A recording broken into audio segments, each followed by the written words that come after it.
In this video, we will talk about implicit differentiation. To explain this better, let's use some examples. Given a function x plus y equals 3, how would we differentiate the y value with respect to x? Well, to do this, we will have to evaluate the y value. Then we will get y equals to 3 minus x. Now we're going to find the derivative of this function. So we will get that derivative of y would equal to 0 minus 1. So it's going to be minus 1.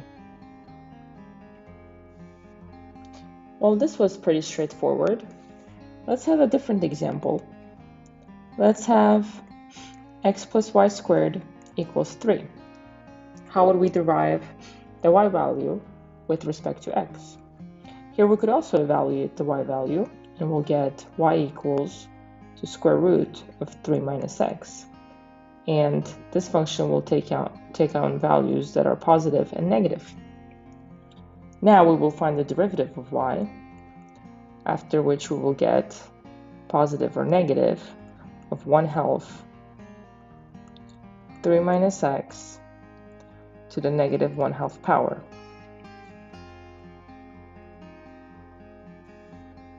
So from this example, we can see that the derivative of the function is equal to two functions, one of which is positive and the other is negative. Now, what if we're trying to find the derivative of y with respect to x that can be written explicitly in the form of y equals f of x? Now, this is where implicit differentiation comes into play. First, let's note that prime of y, derivative of y, could be written as dy dx. Now, how would we find dy dx in this function using implicit differentiation?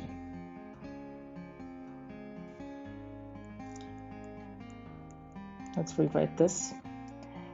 To do this, we will have to find the derivative with respect to x of all the variables inside that function.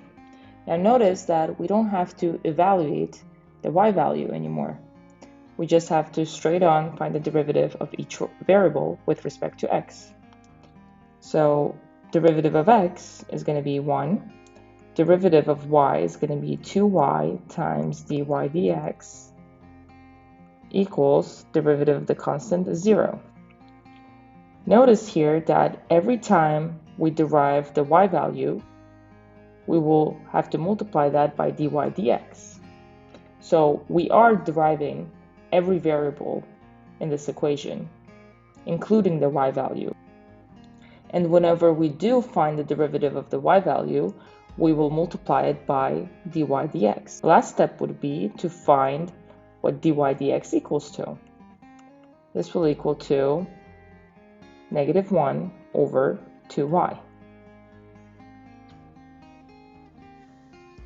Now let's derive dy dx in this function. And notice that it's going to be really hard to evaluate the y value in this function. So this is where we're going to make use of the implicit differentiation. So what we will do is we're going to derive each variable with respect to x in this function. So in this first part, we see that x squared times y to the 4th power. We see that here we will have to use the product rule. So we will derive x squared, which is going to be 2x times the second function, plus we're deriving the y value, which means derivative is going to be 4y cubed times dy dx, and times the first function, x squared. Since we derived the y value, we're going to have dy dx multiplied by it. Now we're going to have plus derivative of 7x is going to be 7 equals derivative of the y value is going to be 2 times 5y to the 4th power times dy dx minus 0 plus, again here we use the product rule, derivative of x is going to be 1 times y plus derivative of y is going to be 1 times dy over dx times x. Now the last step would be to solve for dy dx using simplification. Let's solve this last example. Here we have 1 minus e to the 5x plus 2y equals natural log of x squared times y cubed plus 3x to the 4th power. Now we're going to use implicit differentiation to solve for the derivative of y with respect to x. As we noted earlier, dy dx could be written as y prime. So I will be using y prime in this case instead of dy dx.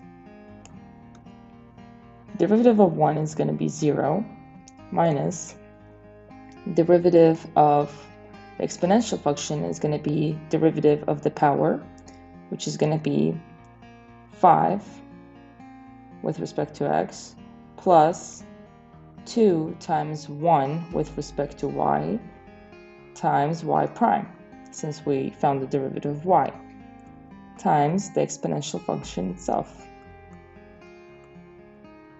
equals, for natural log we're finding the derivative of the function inside, which is going to be derivative of x squared is going to be 2x times y cubed based on the product rule, plus derivative of y cubed is going to be 3y squared times y prime times the first function, x squared, over the function itself, x squared y cubed, plus derivative of 3x to the 4th is going to be 3 times 4x to the cubed power. And from here, we solve for y prime. I hope this video was helpful. See you in my next video.